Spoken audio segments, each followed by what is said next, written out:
Hello. Hi, Hello. I'm Emma. I am the manager of customer success here at NextChapter, and I'm joined by Sarah. Hi, I'm Sarah. I'm a product manager here at NextChapter. So thanks for joining us today. We're excited to share our winter release updates with you. We've been working on several updates in the software, including enhancements to our business cases, ability to import and export claims in more sections, personal property line mapping, and a liquidation analysis, and a few more things. So we'll also cover some updates to Doc Creator and UI enhancements as well. We will stop periodically to take questions. So if you have them, please throw them in the chat in the bottom right where it says say something nice. And we'll make sure to answer any of those at the end if we miss any as we're moving forward. So let us go ahead and get started here.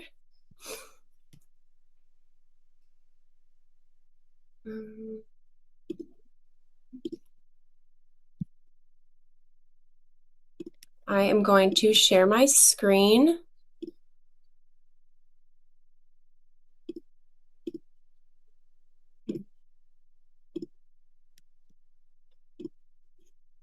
Shit.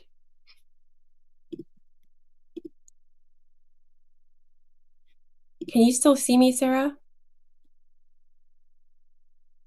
Yes. Yep. Sorry. Okay.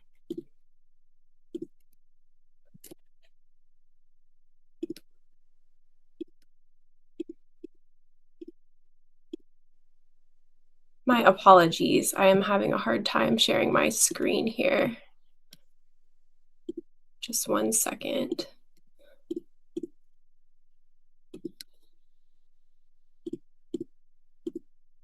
Okay. Here we are. So the first thing that I'm going to go over is our new Chapter 11 business case pricing. You can see all of our current pricing plans here in your account settings. And we have this option right underneath the Pro Basic Plus and WOE packages, the Chapter 11 business prices here, or business plans here. So our Chapter 11 business cases have their own dedicated plans now that are separate from our other annual package plans above. Our new pricing was designed to meet the needs of the users at NextChapter and firms of varying sizes. So we have an updated structure that allows NextChapter to better plan for product enhancements that we'll be going over today. If you have any questions about that, you can contact sales using this button here. Tim from our sales team is more than happy to talk about any custom plans for your firms or what might be the best fit for these business cases. One to four, a case allotment is standard for this plan, but we're happy to talk about enterprise pricing as well. So I have a Chapter 11 business case pulled up here that I want to go through with you. The first change that I want to review is with that we have dynamic forms for several of the forms now. If we go to preview and review these forms, we have made schedules D, E, F, and H dynamic. We're working on getting schedule G dynamic as well. So if we go into schedule D, you can see that if you have a lot of information that you need to put in this form, it's going to expand to fit that information. If you don't, it's just going to stay collapsed as you see on the form here. So that dynamic ability will allow you to put in as much information as you want into D, schedules E and F as well. As you see here, we can expand these sections to include more information about the creditors and their addresses, or keep them just as is as well, and in co-debtors too. So there's no need to, worry about extending or needing to add a continuation page. If you go over, we should be able to fit the characters in these boxes with the dynamic forms. Do we have any questions about this section before we move on?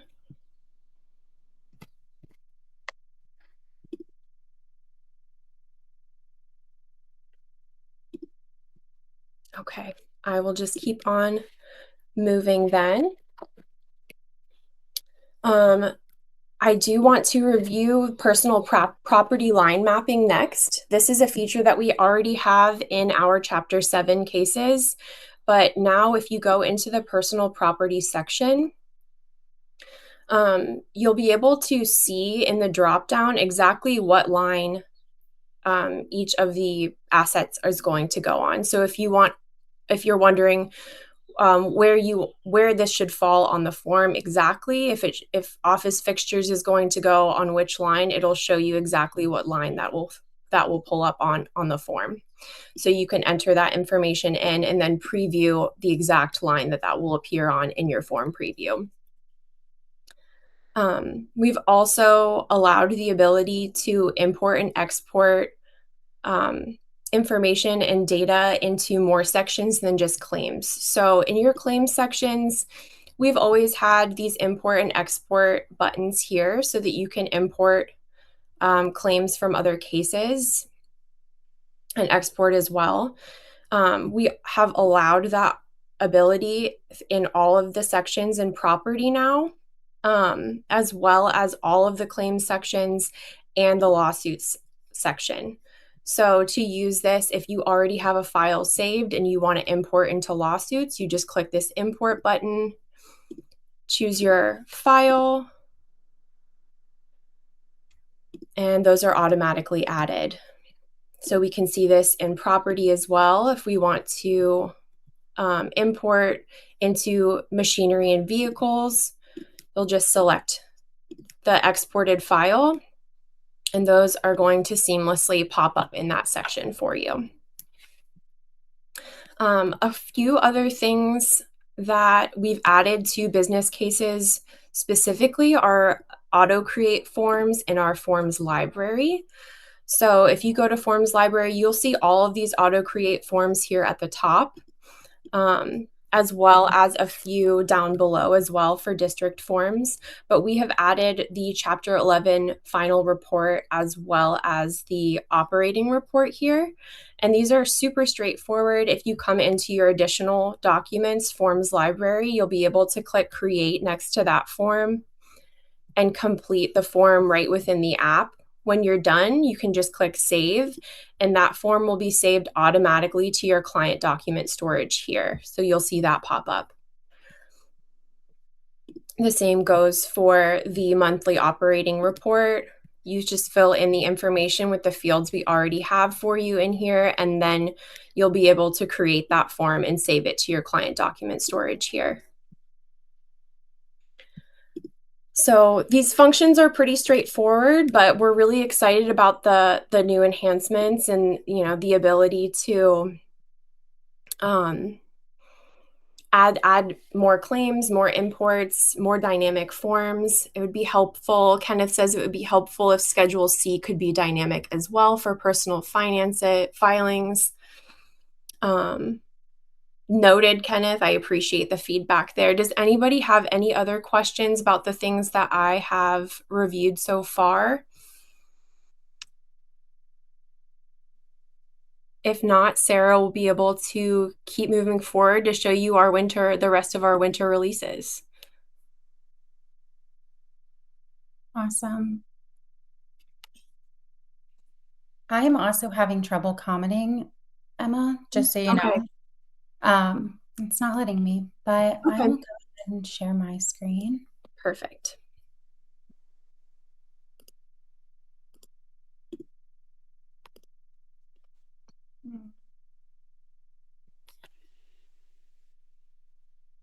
Okay, I think we're good.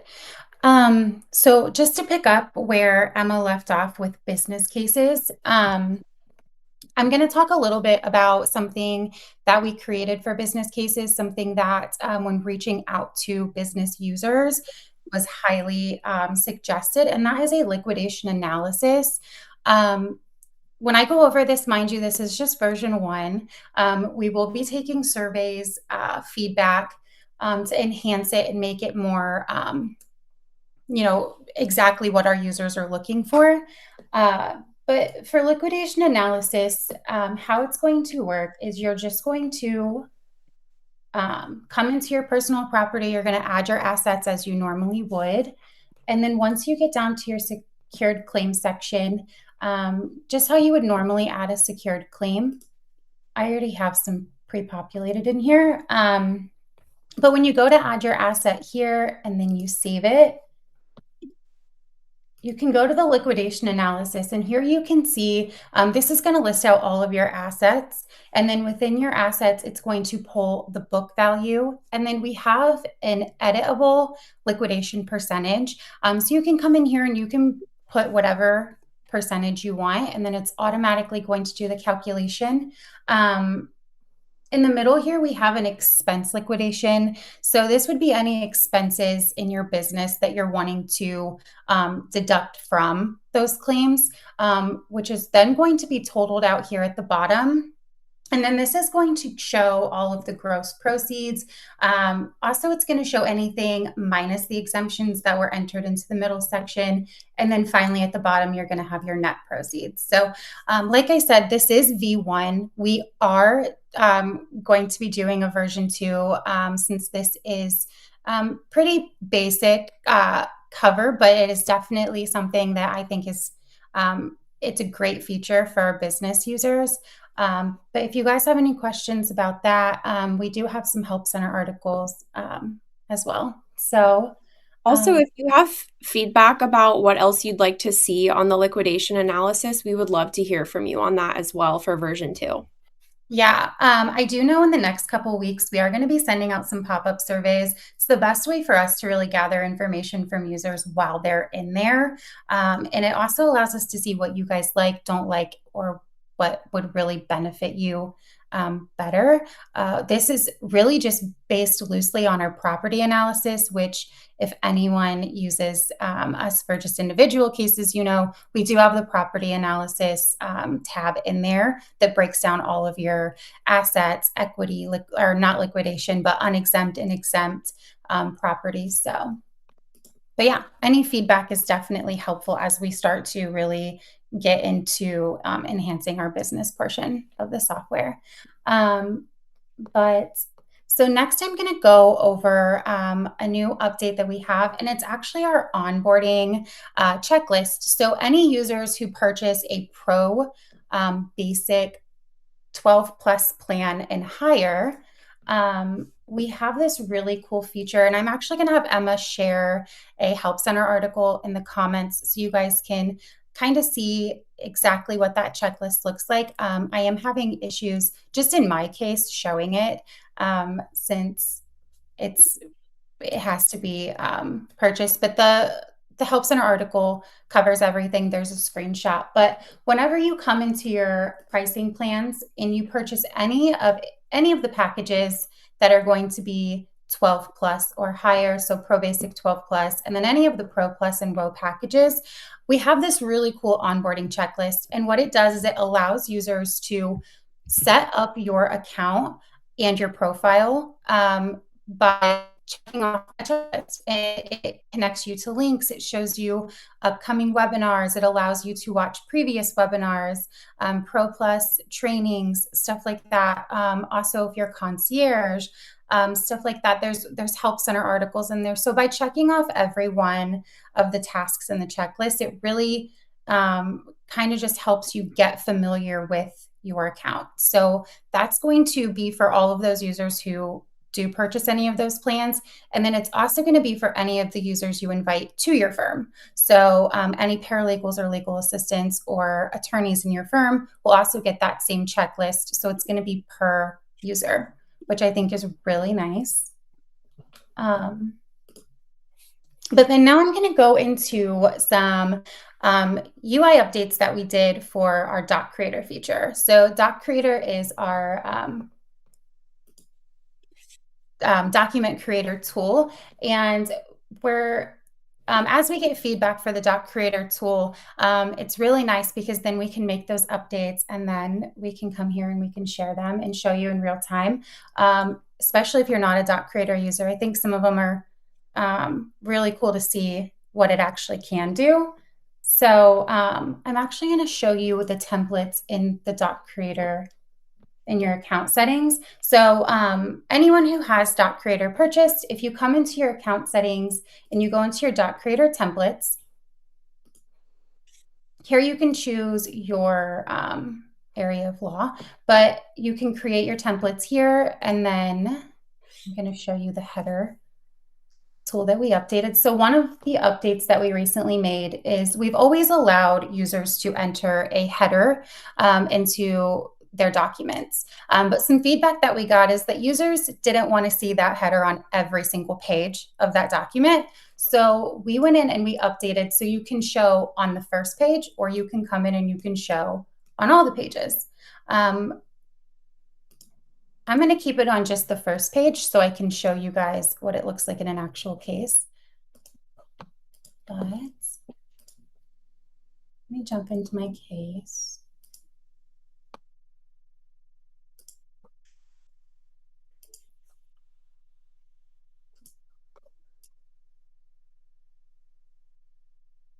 So here I'm going to create my document, and then this is actually going to allow me to go directly into our second update that we made for Doc Creator. So here I'm just reviewing my document. You also have all of your tools that you have in your account settings when you're creating these documents available to you in your case. So you can also change anything that you need to, same tools. The only thing you don't have is the ability to add the Doc Creator tags. You have to do that directly in the document in your account settings, but here you have everything in the toolbox that you would have there. So here we have our header, and then going directly into our second update, we now have the option to save directly into our client document storage. Client document storage is where a lot of our users store every single document in a case. So it only makes sense that we allow any document that you're generating in Doc Creator to also be stored in that Doc Creator, that client document storage. So here, when you go to export, you have the option to PDF and Word, which we've always had. But then if you click on client document storage, you're going to get a little banner that's going to let you know that it was saved. Now, a lot of people X out of this page. I just refresh it. It takes me directly back to here. So then I'm just going to pop into client doc storage. And then here you can see that document that we just saved. So it is going to be labeled exported from Doc Creator. You cannot, oh, you can remove this one. Okay, so you can remove this if you wanted, and you can reassign it to any other type that you have for your cases, or if it's an event code. So if it's going to be a document that you're going to file post-petition or with your pre-petition cases, you can go ahead and assign it an event code. And then you also have the ability to edit the names, just like you would be able to do with any other document that you are putting directly into the client document storage. Okay. Are there any questions for any of the things that I just went over? I don't see anything. Okay, my last thing is just going to show you guys our option to send our client portal in Spanish. So we've always had the option to send in Spanish, but we've enhanced it so it's fully in Spanish now. Before, there were little bits of it that were in English. Some of it was in Spanish, but it's 100% in Spanish now. The only thing it doesn't do is translate the entries from your client into NextChapter. So if they answer the questions in Spanish, then that's going to pull over the way that it's answered. We don't have a translation tool to translate what is being exported or what's being imported from the portal into the case. But to send the portal in Spanish, all you do is you enter your debtor's email here. You just check the send in Spanish portal button, and then you invite your client. And then anyone who uses NextChapter knows that that is going to directly send your client a link. And then they can complete the portal from there. But I do just want to show you guys real quick. So the client portal, you do have your client portal settings here. This is the information that your client sees when they get this welcome email. So you have the message that they see. Now, we don't have this translated in Spanish, which is kind of what I was touching on. But whatever you put in here, so if you do put it in Spanish, it is going to translate in Spanish once it's sent. But we don't have the option to translate this portion in Spanish. Only the portal itself will be in Spanish. But yeah, that's all I have. I'm going to stop sharing. Emma, do you have anything else? I don't have anything else. I appreciate everybody for joining today. And if you have other questions, if you have feedback for us, if there are things that you were thinking about while we were presenting today, that you'd like to see added, whether that's forms or functionalities, we're always excited to hear the suggestions that you have and how we can make your workflow a little easier. So I am putting the support email in the chat. If you have anything that you'd like to share with us, please feel free to reach out. This recording also will be sent to your email after the webinar, so you can share it with your team if you'd like to. So if there aren't any other questions, if you think of anything, please reach out. But thanks so much for joining. We really appreciate it.